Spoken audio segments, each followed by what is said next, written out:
Assalamualaikum warahmatullahi wabarakatuh. Berjumpa lagi kita pada pertemuan kali ini pada mata pelajaran Bahasa Indonesia. Materi kali ini kita masih melanjutkan pada materi minggu yang lalu, yaitu teks eksposisi.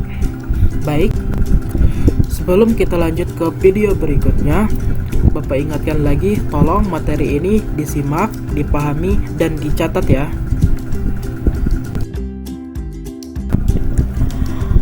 Pada pertemuan kali ini, yang dibahas pada materi teks eksposisi yaitu yang pertama adalah pola-pola pengembangan teks eksposisi. Berikut ini pola-polanya yaitu yang pertama yaitu pola umum khusus. Artinya, ide pokok bagian teksnya ditempatkan pada awal paragraf, yang kemudian diikuti oleh ide-ide penjelas. Pola demikian dikenal juga sebagai paragraf deduktif. Ide-ide penjelasnya merupakan perincian dari ide umum yang dikemukakan sebelumnya. Terus yang kedua yaitu pola khusus ke umum. Artinya, hal-hal yang bersifat khusus diikuti oleh uraian yang bersifat umum.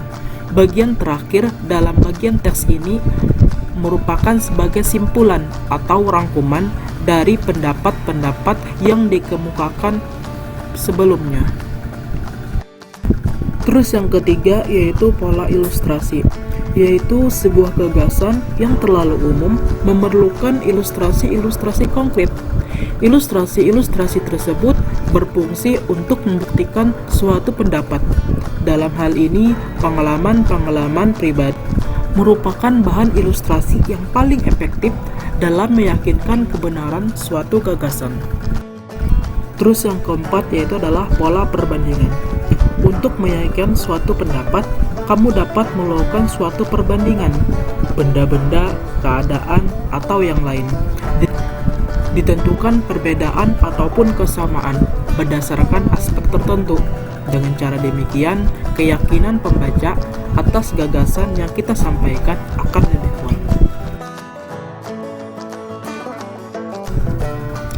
Terus berikutnya kita menyimpulkan isi teks eksposisi. Yang pertama dibahas yaitu gagasan umum sebagai dasar menyimpulkan isi teks. Gagasan umum, gagasan utama ataupun ide pokok merupakan gagasan menjadi dasar pengembangan suatu paragraf.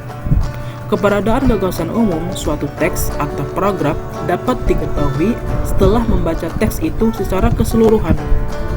Namun demikian, tidak sedikit pula paragraf yang menempatkan gagasan umumnya itu pada kalimat pertamanya. Teks seperti itu akan lebih cepat dan lebih mudah bagi pembaca untuk memahami paragraf tersebut. Terus yang kita bahas kedua yaitu jenis-jenis paragraf berdasarkan letak gagasan umumnya. Yang pertama jenis-jenis paragrafnya adalah paragraf deduktif. Paragraf deduktif adalah paragraf yang gagasan umumnya terletak di awal paragraf. Gagasan umum atau gagasan utamanya dinyatakan dalam kalimat pertama. Kita lihat contoh di situ. Di situ ada sebuah paragraf di mana dalam paragraf tersebut ada beberapa kalimat. Nah, kita lihat yang bercetak tebal pada kalimat pertama itu merupakan adalah gagasan umum dalam isi dari paragraf tersebut. Jadi, pada paragraf tersebut, kalimat pertamanya yang bercetak tebal itu merupakan gagasan umum atau gagasan utama dari sebuah paragraf tersebut. Terus yang kedua ada yang namanya paragraf induktif. Paragraf induktif adalah paragraf yang gagasan utamanya terletak di akhir paragraf atau pada kalimat penutup paragraf. Di situ juga ada sebuah contoh, ada di situ sebuah paragraf. Nah, dalam paragraf tersebut ada beberapa kalimat. Nah, jadi kalimat yang terakhir yang bercetak tebal pada paragraf tersebut itu merupakan gagasan utama isi dari paragraf tersebut.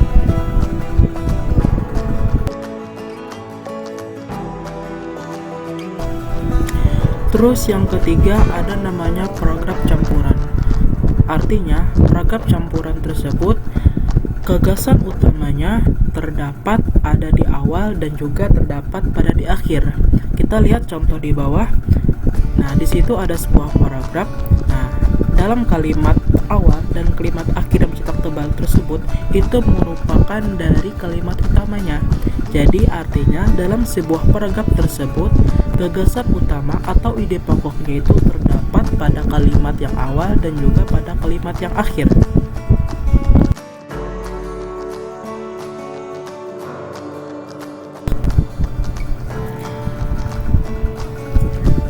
Demikianlah penjelasan materi teks eksposisi pada pertemuan kali ini. Sebelum Bapak tutup materi pada hari ini, Bapak mengucapkan terima kasih atas perhatiannya. Salah dan kurangnya Bapak mohon maaf. Wassalamualaikum warahmatullahi wabarakatuh.